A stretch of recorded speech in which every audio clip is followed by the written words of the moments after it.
Makanya di sini dikatakan kalau seorang guru tidak memberikan izin kita masuk ke dalam majelisnya, ya kita insorofa, kita kembali. Wala yukarrirul istizan, jangan mengulang-ulangi minta izin. Jadi misalnya di sebuah tempat khusus ada guru, ada kiai, kita ingin bertemu beliau, kita salam, assalamualaikum yai. Kalau misalnya kiai tahu kemudian tidak mempersilahkan kita masuk, jangan sampai kita ngeyel, yai kula badhe kepanggih jenengan yai, kula badhe kepanggih jenengan Ustadz, saya mau kepanggih jenengan. Kalau beliau diam, itu beliau lagi tidak berkenan menerima kita, ya kita harus kembali. Jangan sampai muncul tadi unek-unek di hati kita, mangkel jangan sampai. Wa in syakka fi ilmi syaibi fala yazidu fil istizan fawqa salasi marrat, fala fawqa salasi marratin. Kalau misalnya kita ragu, kita ketemu mau masuk di ruangan seorang guru, guru kita salam, kita ragu, guru saya ini ngerti nggak kalau ada saya? Jangan-jangan beliau tidak tahu kalau ragu seperti itu ya. Kalau kita memiliki keraguan semacam itu, sementara kita sudah salam 3 kali, jangan menambah yang keempat atau kelima kalinya. Seperti tadi yang saya katakan.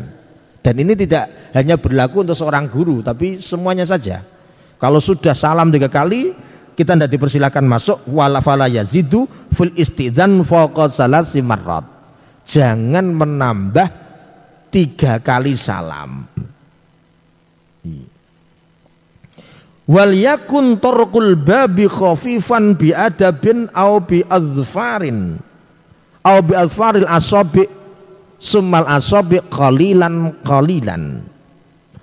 Kemudian kalau kita mengetuk pintu, ketuklah dengan ketukan yang halus, tok tok, pakai ini tek tek. Khafifan bi adabin, ini dengan tata krama. Jangan sampai dok dok dok. Assalamualaikum, dok dok dok. Pemenang gue palu nih, pengen rusak uang bi, dok. Ini tidak sopan. Jadi dengan ketukan yang halus, wa idza adzina wa kanu jama'atan taqaddama afdaluhum wa asannuhum. Kalau kita datang rombongan, sowan ke kiai, sowan ke seorang guru, kita rombongan. Kemudian kita dipersilahkan masuk. Wa idza adzina wa kanu jama'atan taqaddama afdaluhum wa asannuhum. Maka yang baik, orang yang lebih sepuh dari kita yang rombongan itu masuk terlebih dahulu. Ya, afdaluhum wa asannuhum fid dukhuli wassalam alaihim. Jadi kalau kita rombongan datang ke dalam seorang kiai, datang ke dalam seorang guru, itu nanti kalau sudah dipersilakan masuk, yang lebih baik itu yang masuk pertama adalah orang yang lebih tua terlebih dahulu. Jadi orang tua dulu atau orang yang lebih afdol. Assalamualaikum, sing sepuh se, dipersilakan untuk mendahului kita. Monggo jenengan riyin, monggo sing sepuh didahulukan. Ya. Wassalamu alaihi summa salam alaihi al afdalu fal afdal. Jadi satu persatu salam, assalamualaikum, assalamualaikum, tapi didahului yang sepuh dulu, rombongannya itu sepuh. Itu tata cara kita sowan ke kiai, tata cara kita sowan kepada seorang guru. Kalau dalam kondisi kita rombongan atau jamaah.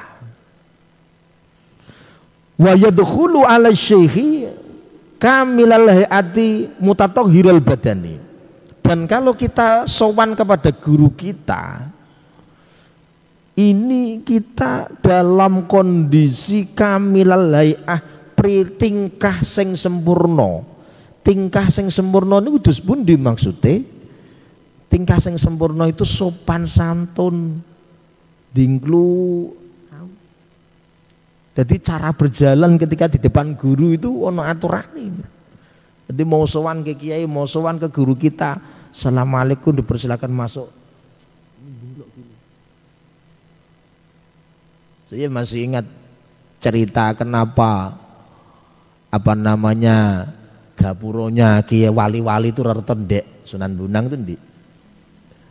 Sunan Bejagung di Itu sebenarnya melatih kita tawaduk kepada orang alim. Jadi kita masuk di Sunan Bonang itu mesti ndingkluk. Jenengan yang mboten ndingkluk tutuk bathuke jenengan. Ngelatih kita supaya kita itu tidak tarafuk, tidak sombong kepada orang alim, kepada orang soleh. Tujuannya ke sana. Memang harus seperti itu. Bung Karno itu pernah saya ada cerita. Bung Karno itu ketika mau sowan ziarah ke makam Rasulullah, itu baru 100 meter dari jarak makamnya Rasulullah beliau ngesot. Tidak berani jalan Said Andi. Bung Karno itu seorang presiden waktu itu, ngesot. Mau ziarah ke makam Rasulullah itu ngesot. Karena beliau paham bagaimana orang awam, orang yang ilmunya masih rendah itu menghargai kepada orang yang ilmunya lebih tinggi, kepada orang yang soleh.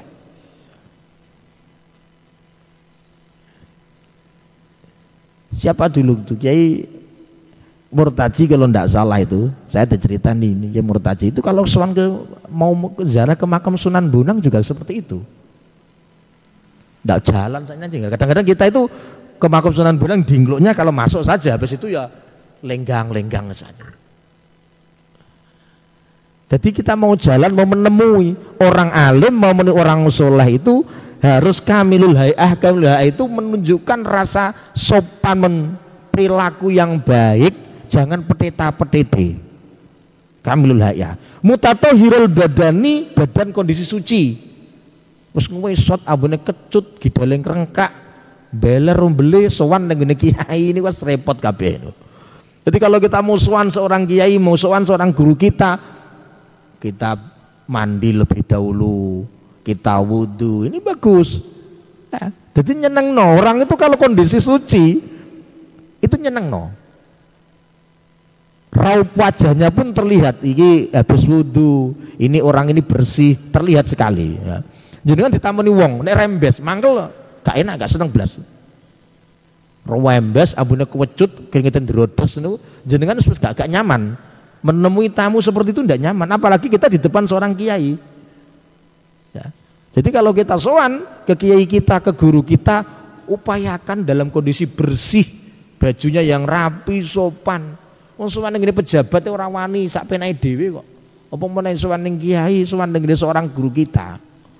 Jadi harus kita jaga cara berpakaian kita itu, tidak harus pakaian baik, yang penting bersih, rapi. Ya, yang penting bersih dan rapi. Mutatahhirul badani wasiyab nadhifahuma ba'da ma yataju ilaihi min akhdhi dzufri wa izalati ra'ihatin karyatin. Kukunya dipotong, jangan sampai kuku panjang.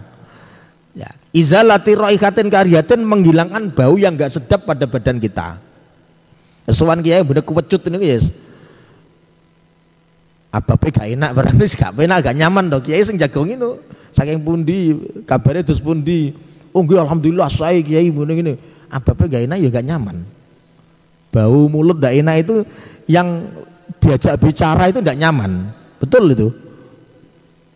Jadi kalau kita upayakan jendanya di depan kiai saja, itu di depan orang lain pun, makanya dalam fikih itu kita disunahkan ketika kita hadir di sebuah majelis orang banyak, yang itu ada orang banyak, mau Jumatan, mau ngaji seperti ini, itu kita dianjurkan, disunnahkan untuk mandi. Dalam fikih kan seperti itu. Termasuk mandi sunnah itu adalah inda iradatil khudur ilal majlisil ilmi au khudur ila majlisil jamaah. Majelis jamaah, orang banyak, mau pertemuan, kumpulan RT, kumpulan RW, kumpulan apa saja, rapat, itu kita disunnahkan untuk mandi. Jangan sampai kita tidak mandi. Kenapa? Ini memunculkan sebuah kenyamanan orang lain. Bau kita yang tidak sedap, mau tidak mau pasti mengganggu kenyamanan orang lain.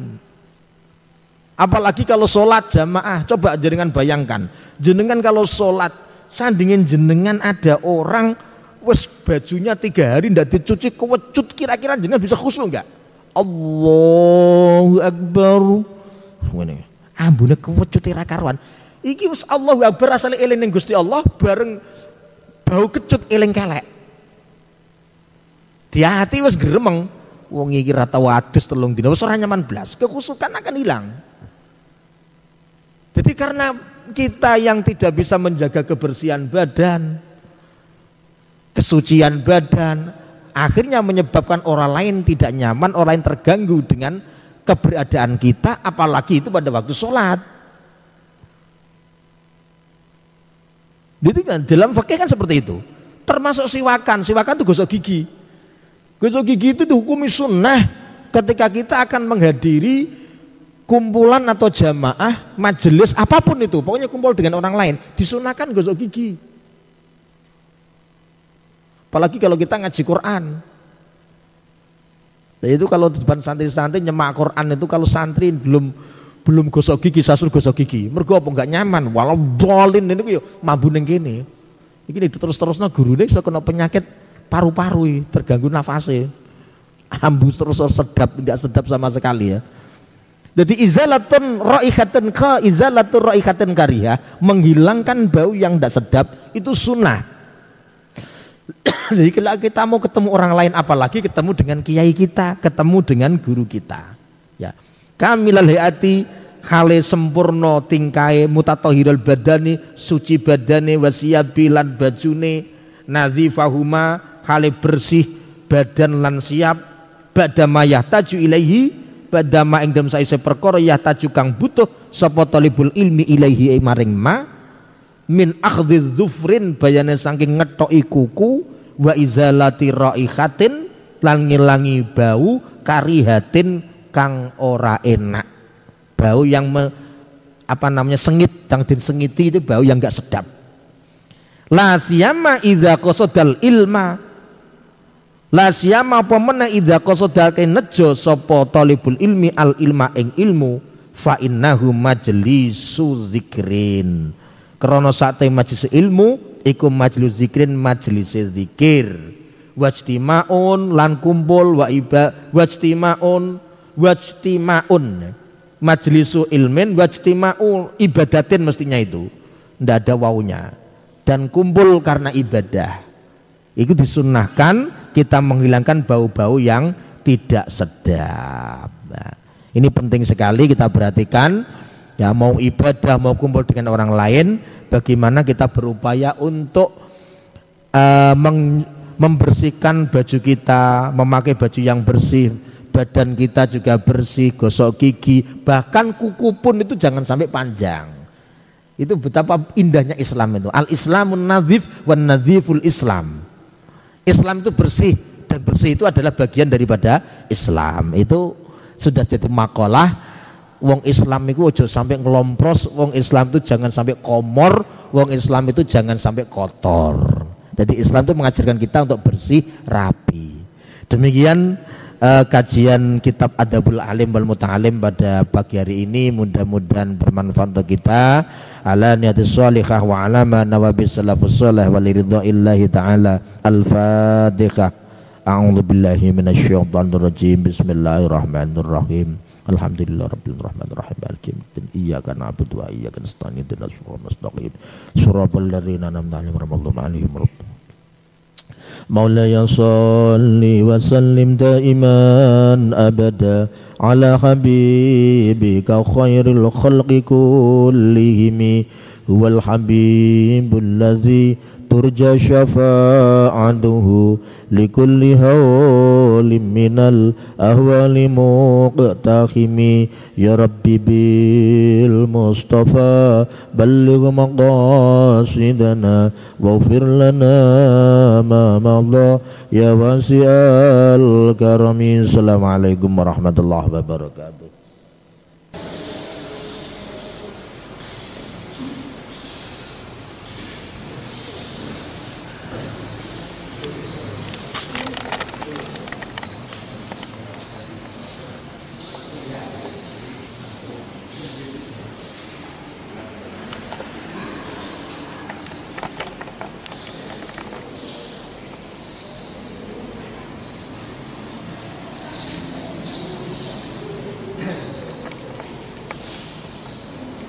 Bergantung kita.